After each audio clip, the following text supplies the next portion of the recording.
বিসমিল্লাহির রহমানির রহিম। আসসালামু আলাইকুম প্রিয় বন্ধুরা এবং সংগ্রামী সাথীরা।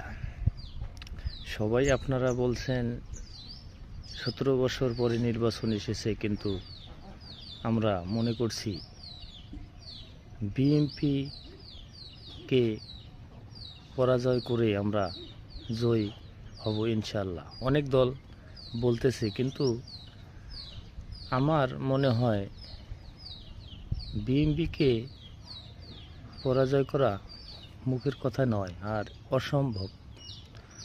শহীদ প্রেসিডেন্ট জিয়াউর রহমানের আদর্শকে বাংলাদেশের নাগরিক জনগণ সবাই চিনেছে, জানছে। এজন্য আমি মনে করি জনাব ভারপ্রাপ্ত চেয়ারম্যান তারেক রহমানকে আপনারা সবাই ধানের শীষ মার্কায় ভোট দিন, বাংলাদেশের উন্নয়নের পথ বেছে নিন।